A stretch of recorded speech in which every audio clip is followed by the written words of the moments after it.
پاکستان کی سیاست میں کون کون آیا، کیسے آیا اور کیسے گیا، ہر لیڈر کی کہانی ہم لا رہے ہیں آپ کے لیے، اصل واقعات، اصل حقیقت، صرف اس چینل پر۔ تو سبسکرائب کریں اور اس سفر میں ہمارا ساتھ دیں۔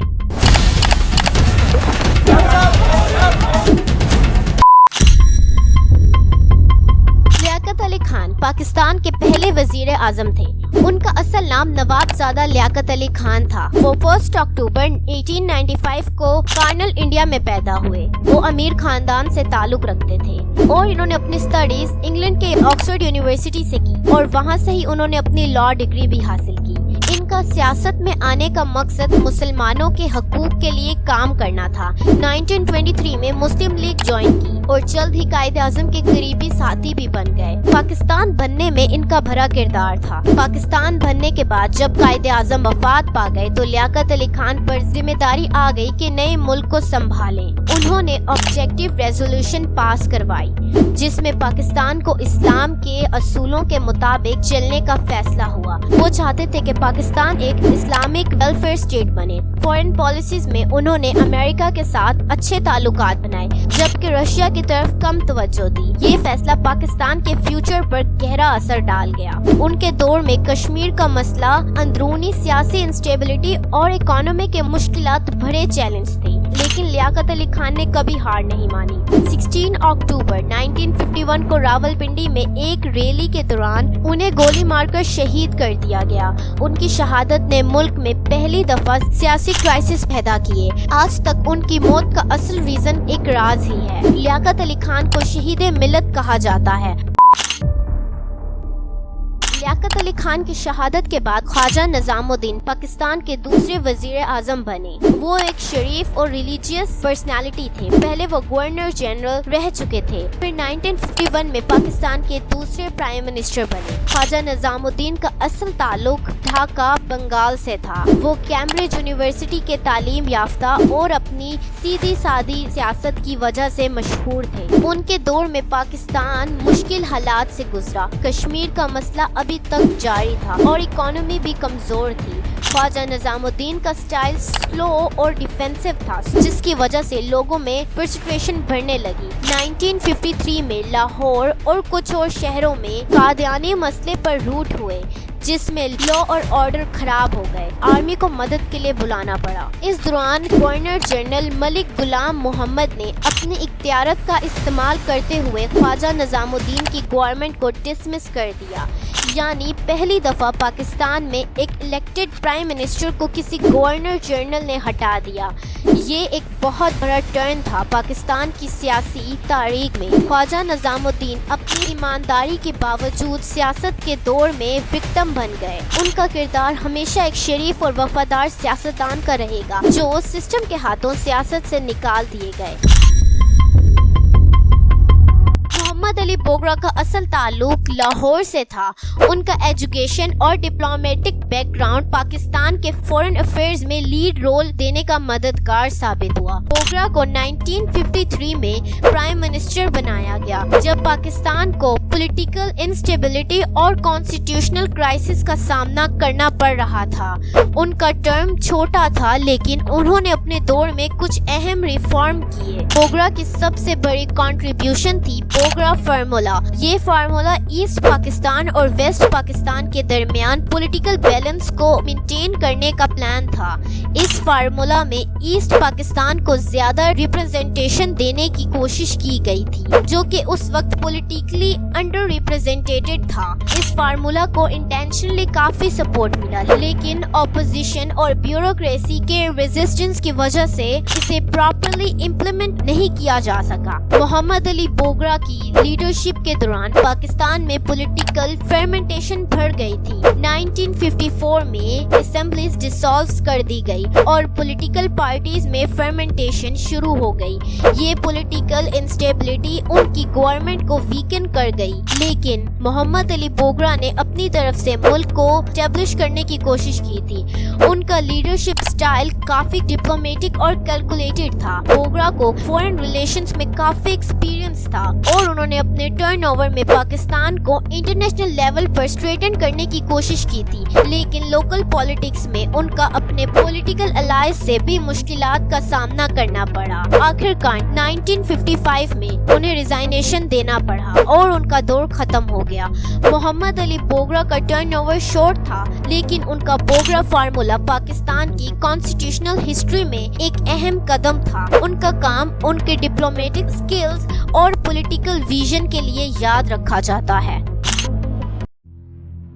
چودھری محمد علی کا اصل تعلق گجرانوالہ پنجاب سے تھا۔ انہوں نے اپنی تعلیم گورنمنٹ کالج لاہور سے حاصل کی اور پھر کیمبرج کالج سے ہائر ایجوکیشن لی۔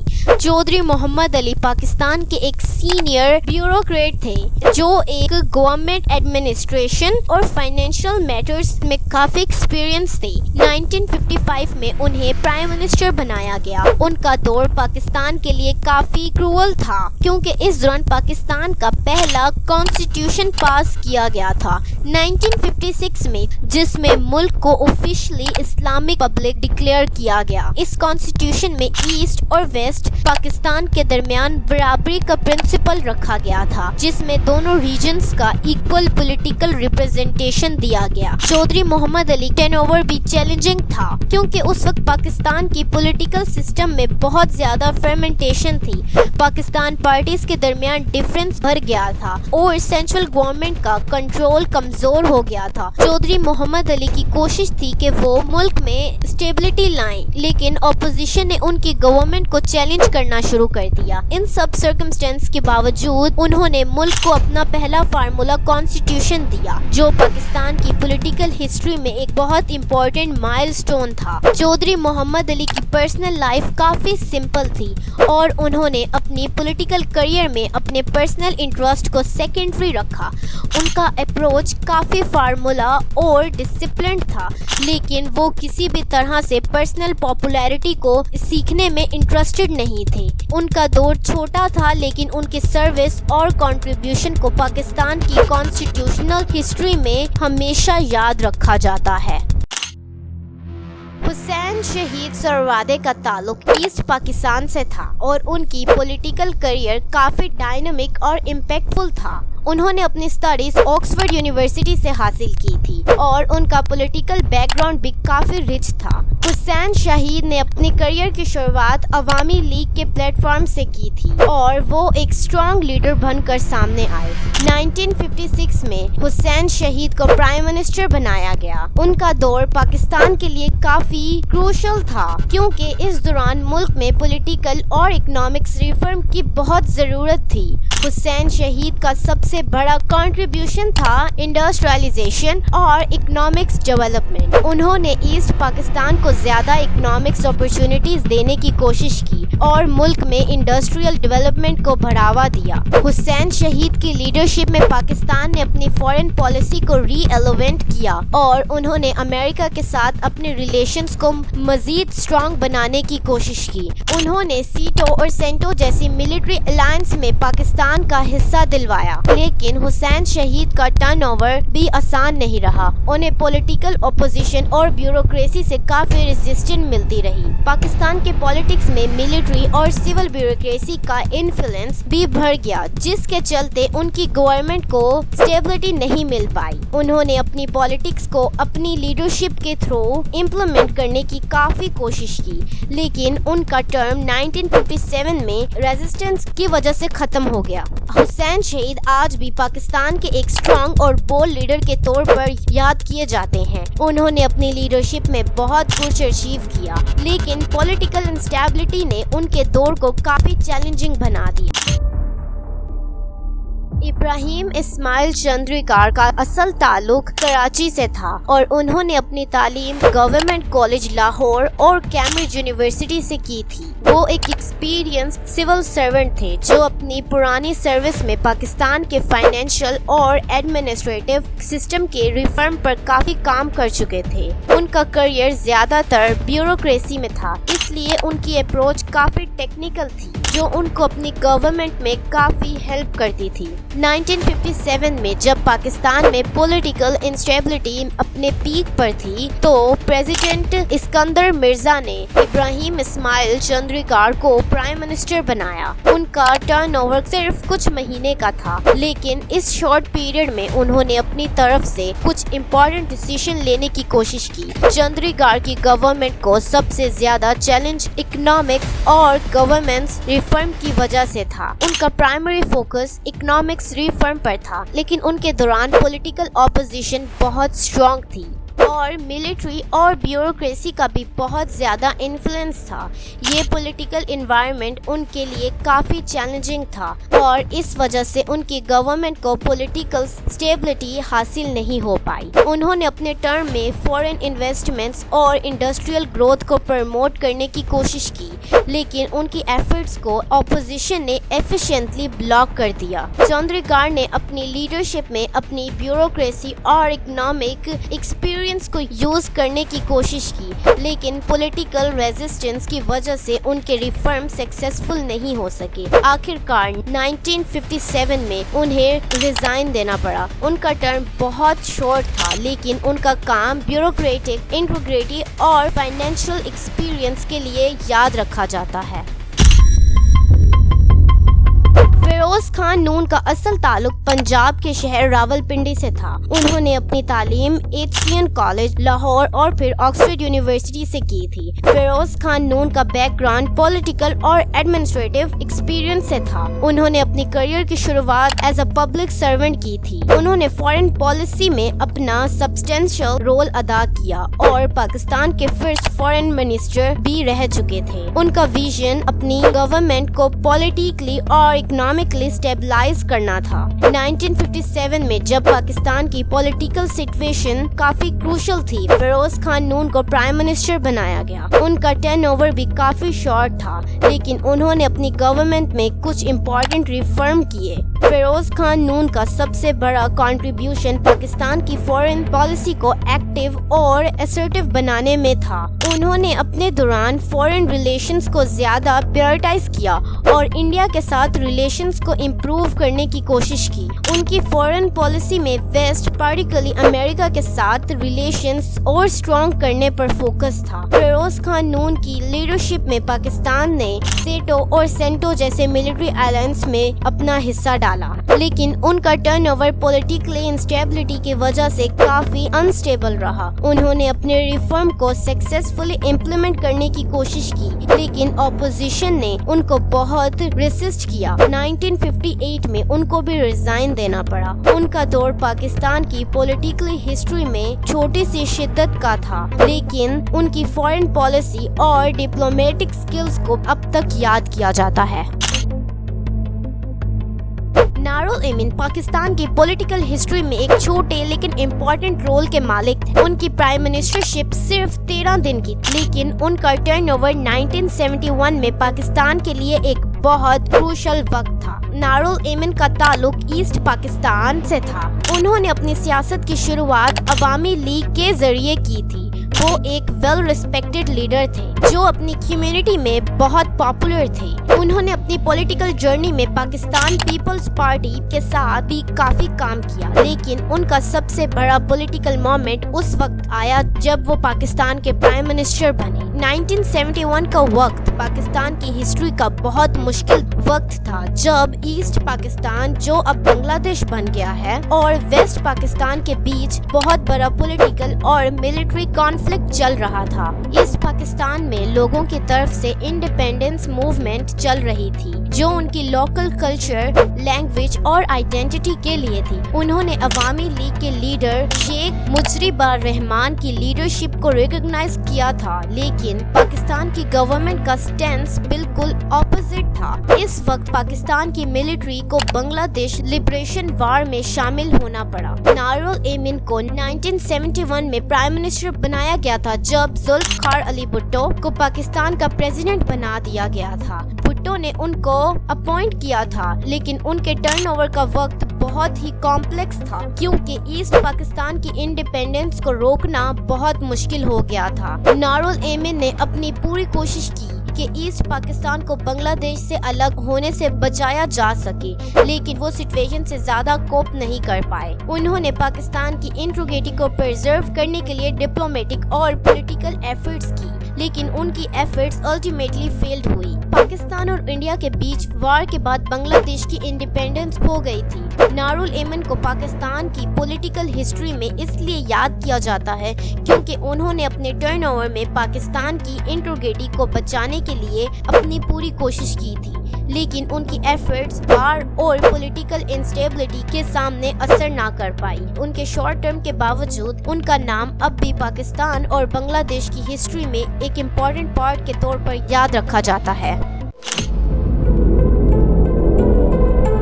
ذوالفقار علی بھٹو کا اصل تعلق سندھ کے شہر لڑکانہ سے تھا۔ انہوں نے اپنی تعلیم کیلیفورنیا اور آکسفورڈ یونیورسٹی سے کی تھی۔ بھٹو نے اپنی پولیٹیکل کیریئر کی شروعات پاکستان پیپلز پارٹی کے فاؤنڈر کے طور پر کی تھی۔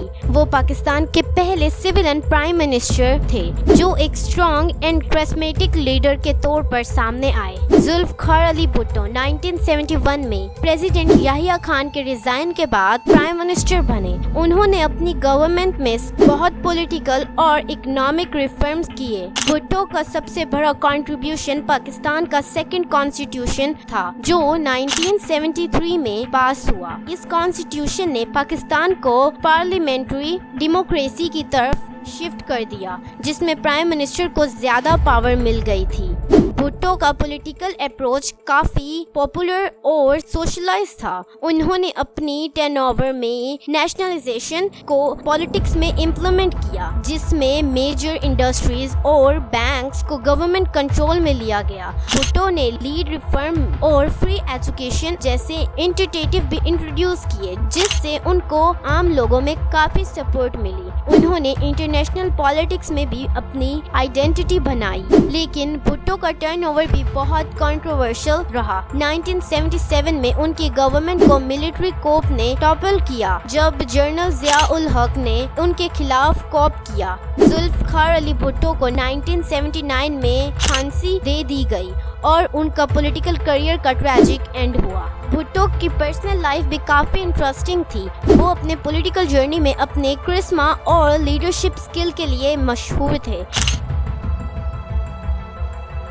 محمد علی جنجو پاکستان کے 10ویں پرائم منسٹر تھے اور ان کی پولیٹیکل کیریئر پاکستان مسلم لیگ سے تھا۔ وہ 1985 میں جنرل الیکشن کے بعد پرائم منسٹر بنے، جب پاکستان میں میٹیریل لا کے بعد ڈیموکریٹک پروسیس سٹارٹ کیا گیا تھا۔ ان کو جنرل ضیاء الحق نے پرائم منسٹر اپوائنٹ کیا تھا اور ان کا ٹرن اوور بہت کمپلیکس اور پولیٹیکل چیلنجز بھرا ہوا تھا۔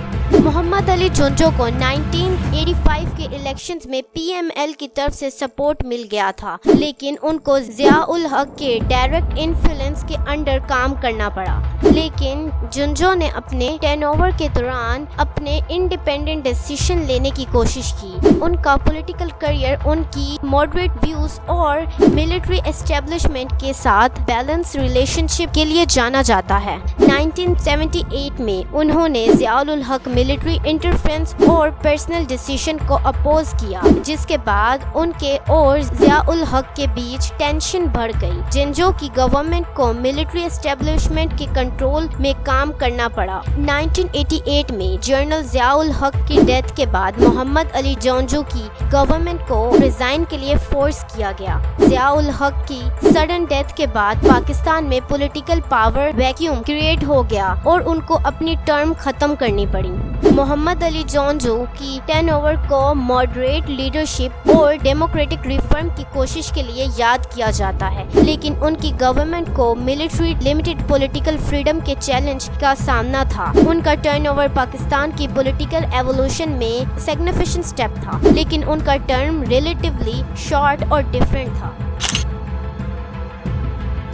بینظیر بھٹو پاکستان کی فرسٹ فیمیل پرائم منسٹر تھی۔ ان کا تعلق پاکستان پیپلز پارٹی سے تھا اور ان کے والد ذوالفقار علی بھٹو تھے۔ انہوں نے اپنی ارلی ایجوکیشن ہارورڈ یونیورسٹی اور آکسفورڈ یونیورسٹی سے حاصل کی تھی، جو انہیں ایک انٹیلیجنٹ اور پاورفل پولیٹیکل فگر بناتا ہے۔ ان کا پولیٹیکل رائز ان کے فادر کے اسیسینیشن کے بعد ہوا تھا، جب انہوں نے پاکستان پیپلز پارٹی کی لیڈرشپ سنبھالی تھی۔ بینظیر بھٹو نے 1988 میں اپنی پہلی ٹرم شروع کی تھی اور 1933 میں اپنی دوسری ٹرم میں دوبارہ پرائم منسٹر بنی تھی۔ 1933 میں جنرل الیکشنز کے بعد پاکستان پیپلز پارٹی نے گورنمنٹ بنائی اور بینظیر کو پرائم منسٹر کا پوزیشن ملا تھا۔ انہوں نے اپنی ٹرم میں پاکستان کے اکنامک اور پولیٹیکل چیلنجز کو فیس کیا۔ بینظیر بھٹو کی سیکنڈ ٹرم 1993 سے 1996 تک تھی، جس میں انہوں نے کچھ امپورٹنٹ ریفارم کیے۔ انہوں نے اکنامک لبرلائزیشن کی پالیٹکس امپلیمنٹ کی اور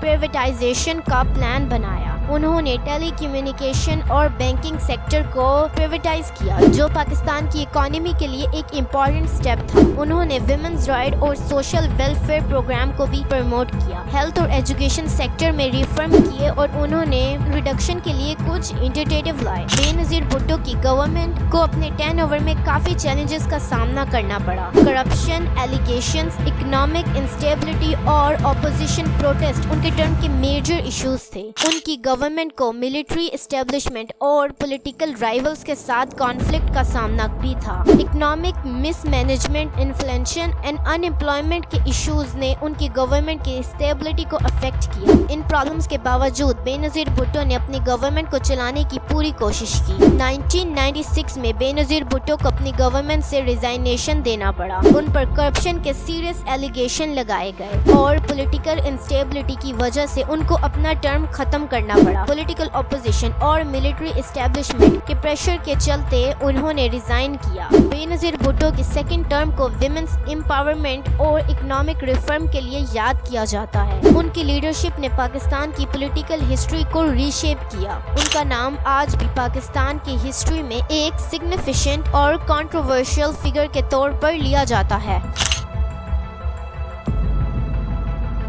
نواز شریف پاکستان مسلم لیگ کے لیڈر ہیں اور ان کا پولیٹیکل کریئر بہت سگنیفیکنٹ رہا ہے۔ ان کا تعلق لاہور پنجاب سے ہے۔ وہ ایک پرومیننٹ بزنس فیملی سے بلانگ کرتے ہیں۔ انہوں نے اپنی early education government college Lahore سے حاصل کی تھی۔ نواز شریف نے اپنی پولیٹیکل جرنی ضیاء الحق کے ایرا میں شروع کی، جب وہ پنجاب کے چیف منسٹر بنے اور پھر پرائم منسٹر کا پوزیشن حاصل کیا۔ ان کی لیڈرشپ کنزرویٹو پولیٹکس اور اکنامکس ریفارم کے لیے جانی جاتی ہے۔ نواز شریف نے اپنی فرسٹ ٹرم 1990 سے 1993 تک کمپلیٹ کی تھی۔ اس کے بعد 1997 میں انہوں نے جنرل الیکشن جیت کر سیکنڈ ٹرم کے لیے پرائم منسٹر کا پوزیشن دوبارہ حاصل کیا۔ انہوں نے اپنی سیکنڈ ٹرم میں اپنی پارٹی اور لیڈرشپ کو اسٹرانگ بنانے کی کوشش کی۔ ان کا ایم تھا پاکستان کی اکانومی کو پرائیویٹائز کرنا اور انڈسٹریل گروتھ کو پروموٹ کرنا۔ نواز شریف کے سیکنڈ ٹرن اوور میں انہوں نے کچھ امپورٹنٹ ریفارمز کیے۔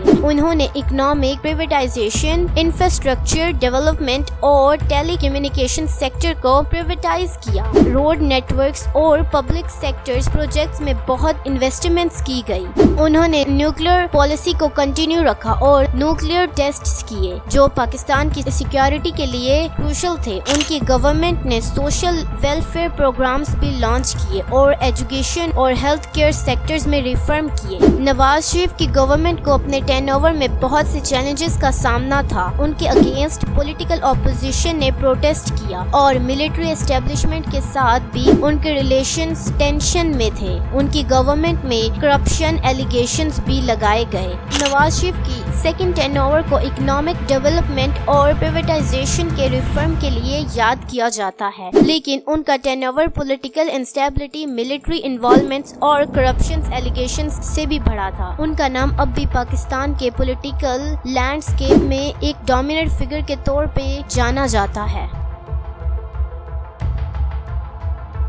ظفر اللہ خان جمالی کا تعلق بلوچستان سے تھا اور انہوں نے اپنی پولیٹیکل کیریئر پروونشل پولیٹکس سے شروع کی تھی۔ جمالی کافی ریسپیکٹیبل اور ایجوکیٹڈ فگر تھے۔ انہوں نے اپنی early education H college Lahore اور یونیورسٹی آف کیلیفورنیا سے حاصل کی تھی۔ وہ پاکستان مسلم لیگ کیو کے ممبر تھے، جو جنرل پرویز مشرف کی ملٹری رائم کا سپورٹ کرتے ہوئے بنائی گئی تھی۔ جمالی کو ملٹری اسٹیبلشمنٹ کی بیک سپورٹ، جو ان کے پرائم منسٹر بننے کا میجر ریزن تھا۔ ظفر اللہ خان جمالی نے اپنی پولیٹیکل کیریئر کی شروعات بلوچستان کے چیف منسٹر کے طور پر کی تھی۔ 2002 کے جنرل الیکشنز کے بعد جب ملٹری گورنمنٹ کے انڈر پاکستان میں الیکشنز ہوئے، پاکستان مسلم لیگ کیو نے جیت حاصل کی اور ان کو پرائم منسٹر بنایا گیا۔ انہوں نے اپنی لیڈرشپ میں ٹرانزیشنز کو سپورٹ کیا جب پاکستان نے ملٹری رول سے ڈیموکریٹک گورنمنٹ کی طرف شفٹ کیا تھا۔ ظفر اللہ خان جمالی کی ٹرم 2002 سے لے کر 2004 تک اکنامک اسٹیبلٹی اور پرائیویٹائزیشن کی انٹینٹیو کے لیے یاد کیا جاتا ہے۔ انہوں نے اکنامک ریفارمز کو کنٹینیو رکھا اور انفراسٹرکچر ڈیولپمنٹ کو پروموٹ کیا۔ جمالی کی گورنمنٹ نے پرائیویٹائزیشن کا پروسیس ایکسلریٹ کیا، جس میں پبلک سیکٹرز انٹرفیسز کو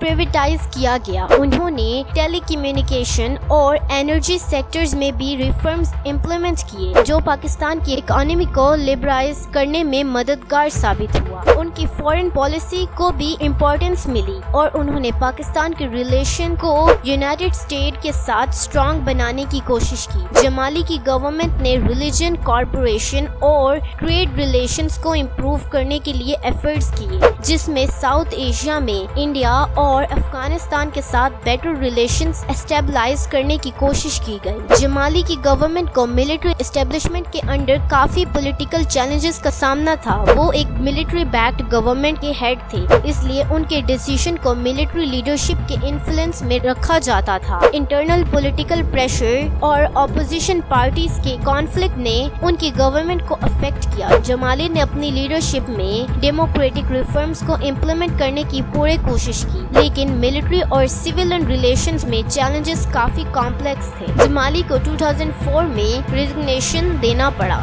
جب ان کو ملٹری لیڈرشپ کے سپورٹ کی کمی محسوس ہوئی اور PMLQ میں بھی انٹرنل شفٹ آیا۔ جمالی کا ریزگنیشن اس وقت دیا گیا جب ان کا جنرل پرویز مشرف اور ملٹری اسٹیبلشمنٹ کی طرف سے اپنی پوزیشن کو سبسٹینس کرنا مشکل لگ رہا تھا۔ چودھری شوجت حسین کا تعلق پنجاب کے گجرات سے ہے اور وہ پاکستان مسلم لیگ کیو کے لیڈر تھے۔ چودھری شوجت حسین نے اپنی پولیٹیکل کیریئر گجرات سے شروع کیا تھا اور ان کا تعلق ایک پرماننٹ پولیٹیکل فیملی سے تھا۔ انہوں نے اپنی ارلی ایجوکیشن لاہور سے حاصل کی تھی۔ چودھری شوجت حسین کا رائز ملٹری گورنمنٹ کے بعد ہوا تھا، جب 2002 میں الیکشنز کے بعد پاکستان مسلم لیگ کیو کو زیادہ سپورٹ مل گیا تھا۔ ظفر اللہ خان جمالی کے ریزگنیشن کے بعد چودھری شوجت حسین کو پرائم منسٹر بنایا گیا۔ ان کا ٹرن اوور 2004 میں شروع ہوا تھا۔ چودھری شوجت حسین کا ٹرن اوور کافی شارٹ تھا، لیکن انہوں نے اپنی لیڈرشپ میں پولیٹیکل اسٹیبلٹی کے لیے کافی ایفرٹس کی۔ انہوں نے اپنی گورنمنٹ میں اکنامک پالیسیز کو فالو کرتے ہوئے پرائیویٹائزیشن اور انفراسٹرکچر ڈیولپمنٹ کو پروموٹ کیا۔ شوجت حسین نے اپنے ٹرن اوور میں اکنامک ریفارم پر فوکس کیا، لیکن ان کا پیریڈ اتنا چھوٹا تھا کہ ان کی گورنمنٹ نے اتنی لارج اسکیل ریفارمز امپلیمنٹ نہیں کر پائے۔ چودھری شوجت حسین کو اپنی گورنمنٹ کے دوران اپوزیشن پارٹی سے بہت پولیٹیکل چیلنجز کا سامنا تھا۔ پاکستان مسلم لیگ کیو کا جو سپورٹ تھا وہ ملٹری بیک گورنمنٹ کی وجہ سے تھا اور یہ ان کے لیے ایک چیلنج تھا کیونکہ ان کو ملٹری لیڈرشپ کے سپورٹ کے ساتھ کام کرنا پڑ رہا تھا۔ چودھری شوجت حسین کا ٹرم 56 ڈیز تک تھا اور انہوں نے اس کے بعد ریزائنیشن دے دی۔ دیا۔ ان کو ریزگنیشن پولیٹیکل پریشر اور ملٹری لیڈرشپ کے انفلوئنس کی وجہ سے ہوا۔ ان کا شارٹ ٹرم پاکستان کے پولیٹیکل ہسٹری میں ایک چھوٹا میجر سگنیفیکنٹ فیس ہے۔ چودھری شوجت حسین کو ان کے شارٹ ٹینیور میں پولیٹیکل اسٹیبلٹی اور سویلین رول کو کنٹینیو کرنے کے لیے یاد کیا جاتا ہے۔ ان کا نام پاکستان کی پولیٹیکل ہسٹری میں ایک ایسے لیڈر کے طور پر لیا جاتا ہے جو شارٹ ٹائم میں بھی اپنی لیڈرشپ کو مینٹین کرتے ہوئے کافی امپورٹنٹ پولیٹیکل چینجز کیے۔ شوکت عزیز کا تعلق پاکستان کے کراچی سے تھا اور وہ ایک ایکسپیرینسڈ بینکر تھے۔ انہوں نے اپنی ارلی ایجوکیشن ایچین کالج لاہور سے حاصل کی تھی اور بعد میں انہوں نے اپنی پروفیشنل کریئر سٹی بینک جیسے انٹرنیشنل فائنینشیل انسٹیٹیوشن سے شروع کیا تھا۔ شوکت عزیز نے پاکستان کے فائنانس منسٹر کے طور پر اپنی پولیٹیکل کریئر کا آغاز کیا اور ان کی فائنینشیل ایکسپیرینس کی وجہ سے ان کو پرائم منسٹر بننے کا موقع ملا۔ وہ پاکستان مسلم لیگ کیو کے ممبر تھے۔ شوکت عزیز کو 2004 میں پرائم منسٹر بنایا گیا۔ شوکت عزیز نے اپنی فائنینشیل بیک گراؤنڈ کو یوز کرتے ہوئے پاکستان کی اکنامک اسٹیبلٹی پر فوکس کیا۔ ان کی پرائم منسٹرشپ کے دوران پاکستان کی اکانومی میں کافی پازیٹیو چینجز دیکھے گئے۔ انہوں نے پرائیویٹائزیشن، ٹیکس ریفارمز اور لبرلائزیشن کے انیشیٹیو کو اپنی گورنمنٹ کا حصہ بنایا۔ شوکت عزیز کی لیڈرشپ میں پاکستان نے اپنی اکنامک ریفارمز کو ایکسلریٹ کیا۔ انہوں نے اکنامک گروتھ کو بوسٹ کرنے کے لیے کئی سٹیپس لیے۔ ان کا فوکس پرائیویٹائزیشن اور لبرلائزیشن پر تھا۔ انہوں نے اپنی پالیٹکس سے پاکستان کے فائنینشیل سیکٹر کو امپروو کیا اور فورن FDI کو اٹریکٹ کیا۔ ٹیلی کمیونیکیشن اور انرجی سیکٹرز میں بھی کافی ڈیولپمنٹ ہوئی۔ انہوں نے بجٹ ڈیفیکٹ کو کنٹرول کرنے اور انفلیشن کو کم کرنے کے لیے ریفارمز امپلیمنٹ کیے۔ ان کی گورنمنٹ میں پاکستان GDP گروتھ ریٹ کافی امپروو ہوا۔ اس کے علاوہ انہوں نے ایجوکیشن اور ہیلتھ کیئر جیسے سوشل ریفارمز کو بھی اپنی پرائورٹیز میں رکھا۔ شوکت عزیز کو اپنی ٹین اوور میں کافی چیلنجز کا سامنا کرنا پڑا۔ ان کی گورنمنٹ کو اپوزیشن پارٹیز کی طرف سے پولیٹیکل اپوزیشن کا سامنا تھا اور ان کو اپنے ڈیسیژن کو ملٹری اسٹیبلشمنٹ کے انڈر رکھنا پڑتا تھا۔ ان کی گورنمنٹ کو پولیٹیکل انسٹیبلٹی اور سول اینڈ ملٹری ریلیشنز میں ٹینشن کا سامنا بھی تھا۔ 2007 میں شوکت عزیز نے اپنے ٹین اوور کو کمپلیٹ کیا اور ریزائن کر دیا۔ ان کا ریزگنیشن پولیٹیکل پریشر اور ملٹری بیکڈ گورنمنٹ کے انوائرمنٹ کی وجہ سے تھا۔ شوکت عزیز کو economic reforms, financial sectors liberalization initiative کے لیے یاد کیا جاتا ہے۔ انہوں نے پاکستان کی اکانومی کو اسٹیبلائز کرنے میں کافی مدد کی، لیکن ان کا ٹین اوور پولیٹیکل چیلنجز اور ملٹری انفلوئنس کے انڈر تھا۔ ان کا نام پاکستان کی اکانومی ریفارم کے لیے امپورٹنٹ فگر کے طور پر لیا جاتا ہے۔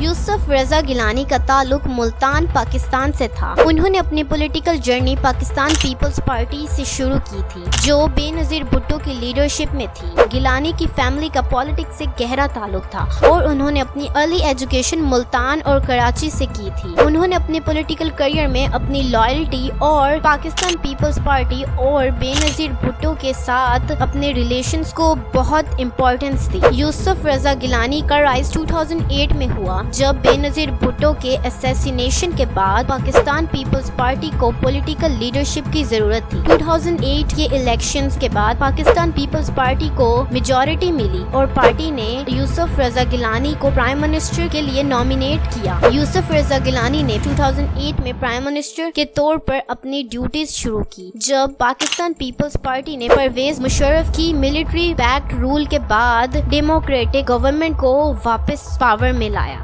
گیلانی کے ٹین اوور میں پاکستان کی ڈیموکریٹک گورنمنٹ کافی سگنیفیکنٹ ریفارمز کا سامنا کر رہی تھی۔ انہوں نے کانسٹیٹیوشنل ریفارمز کو اپنے ٹین اوور کا مین فوکس بنایا۔ 18th امینڈمنٹ اس کا سب سے امپورٹنٹ انیشیٹیو تھا جس میں پریزیڈنٹ کے پاورز کو ریڈیوس کیا گیا اور پرائم منسٹر کے پاورز کو بڑھایا گیا۔ یہ ریفارم پاکستان کی ڈیموکریٹک اسٹیبلٹی کے لیے کافی امپورٹنٹ ثابت ہوا۔ یوسف رضا گیلانی نے اکنامک چیلنج چیلنجز کا بھی ٹیکل کیا، لیکن ان کا turn over economic crisis, energy crisis جیسے ایشوز سے گزرا۔ انہوں نے پاکستان کی فارن پالیسی میں بھی امپورٹنٹ شفٹ لائے، جس میں یو ایس اور انڈیا کے ساتھ ریلیشنز کو اسموتھ بنانے کی کوشش کی گئی۔ انہوں نے پیورٹی ایلیویشنز اور سوشل ڈیولپمنٹ کے لیے انیشیٹیوز بھی شروع کیے، جیسے بے نظیر انکم سپورٹ پروگرام، جو ایک سوشل ویلفیئر پروگرام تھا۔ اس پروگرام کا مین ایم غریبوں کو فائنینشلی اسسٹنس دینا تھا۔ یوسف رضا گیلانی کی گورنمنٹ کو کافی پولیٹیکل انسٹیبلٹی کا سامنا تھا۔ ان کو اپوزیشن پارٹیز کی طرف سے کافی کرٹیسزم کا سامنا تھا، خاص کر نواز شریف کی پاکستان مسلم لیگ کے ممبر نے ان کو بہت زیادہ چیلنج کیا۔ گیلانی کو سپریم کورٹ سے بھی کنفرنٹیشن ہوئی، جب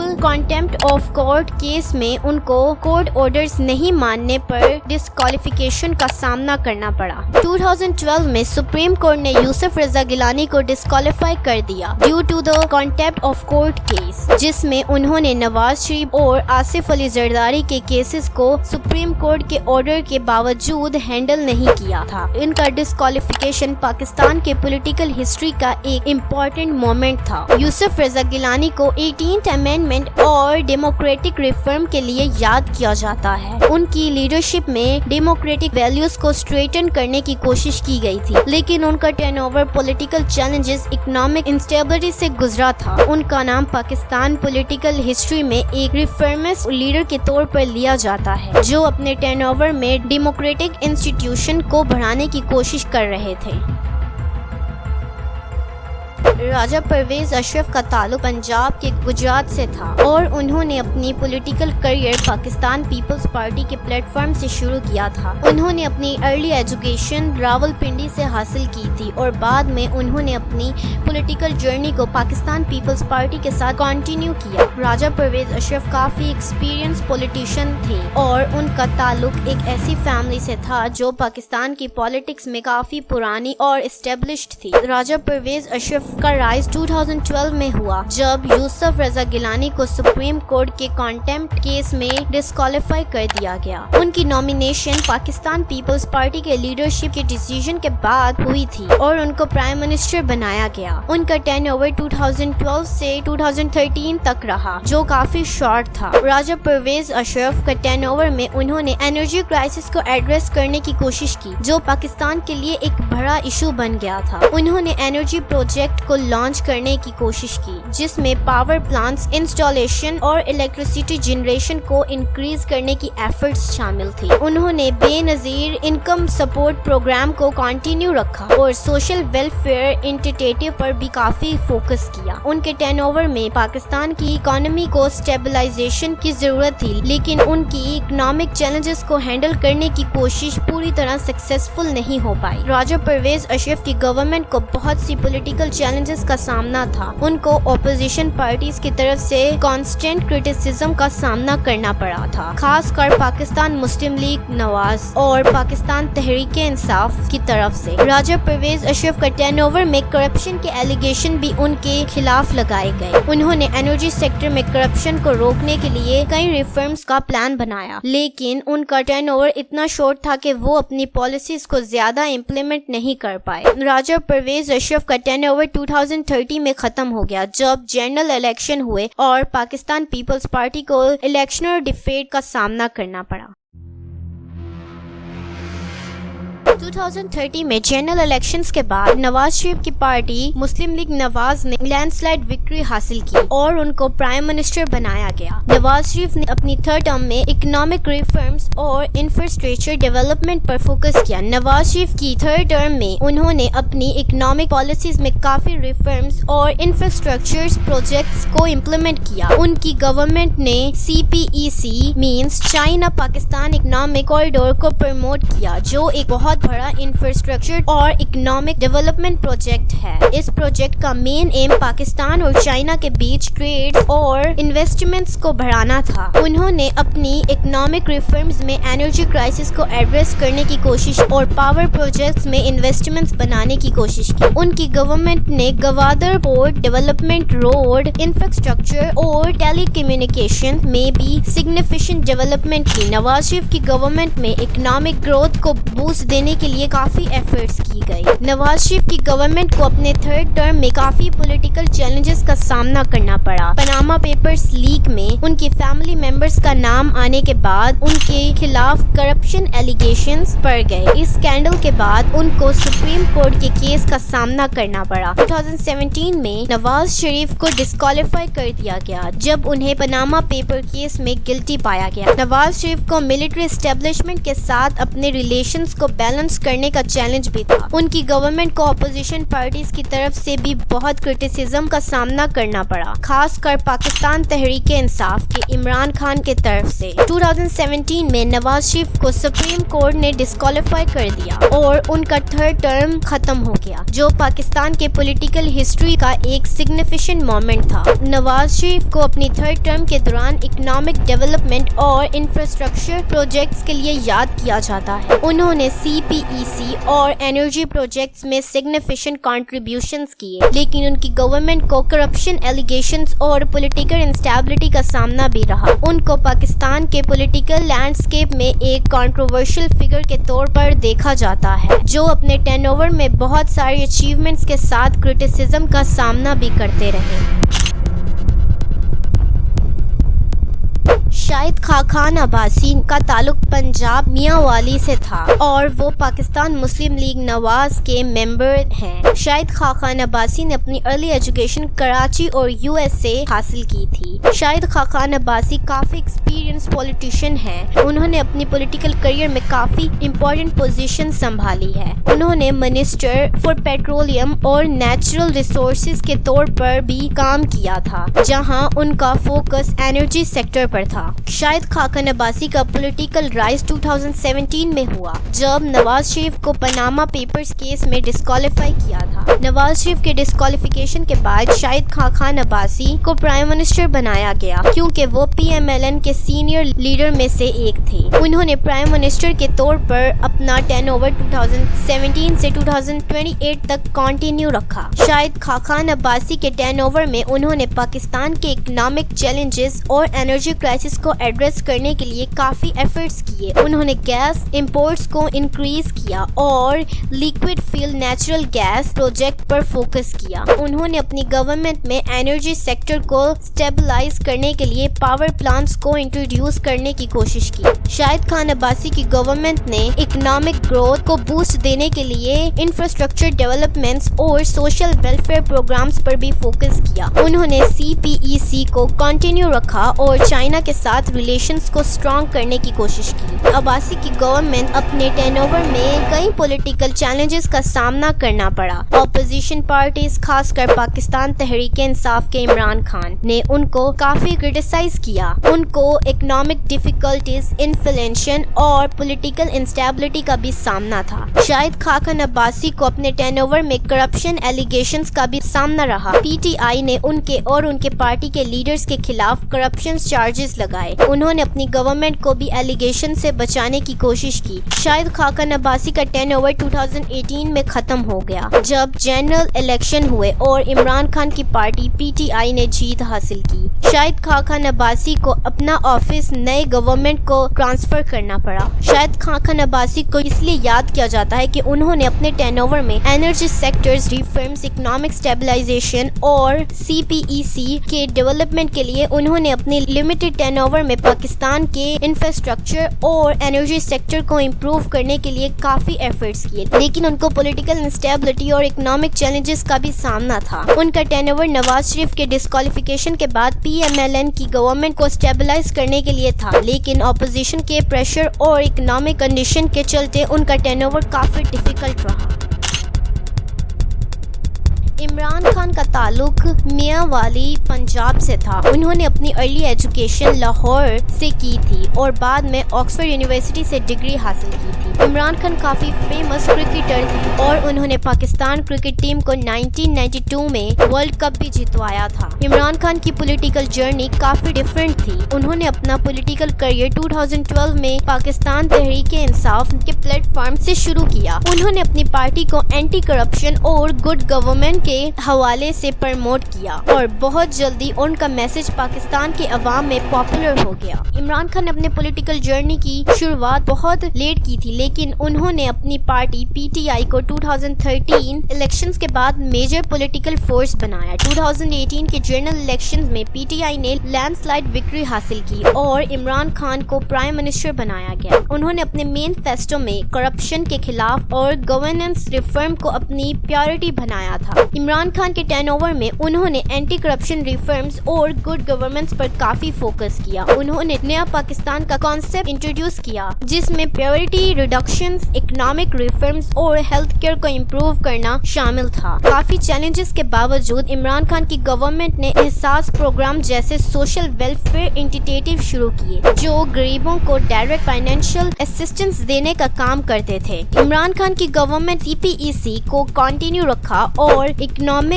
ٹائز کو چائنا کے ساتھ اور مضبوط کیا۔ انہوں نے ہیلتھ کیئر اور ایجوکیشن میں ریفارمز کیے، لیکن اکنامک کرائسس اور انفلیشن کے چیلنجز کے باوجود ان کی پالیسیز کو فلی امپلیمنٹ کرنے میں مشکلات آئی۔ عمران خان کی گورنمنٹ کو اکنامک انسٹیبلٹی، انفلیشن اور ایکسٹرنل ڈیبٹس جیسے ایشوز کا سامنا کرنا پڑا۔ کووڈ-19 نے بھی ان کے ٹرن اوور میں سگنیفیکنٹ چیلنجز کریٹ کیے۔ عمران خان کے خلاف اپوزیشن پارٹیز نے فریکوینٹ پروٹیسٹ اور نو کانفیڈنس موشنز شروع کیے۔ ان کو اپنے ٹرن اوور میں پولیٹیکل انسٹیبلٹی کا بھی سامنا رہا۔ عمران خان کا ٹرن اوور 2022 میں اینڈ ہو گیا جب ان کو نو کانفیڈنس موشن کے تھرو پرائم منسٹر کے آفس سے ہٹا دیا گیا۔ یہ موشن اپوزیشن پارٹیز کی طرف سے انٹروڈیوس کیا گیا تھا، لیکن وہ اپنی گورنمنٹ کو بچانے میں سکسیسفل نہیں ہو پائے۔ عمران خان کو یاد کیا جائے گا anti corruption efforts, health care اور ایجوکیشن ریفارمز اور فورن پالیسیز انیشیٹو کے لیے ان کا ٹرن اوور کافی چیلنجنگ رہا،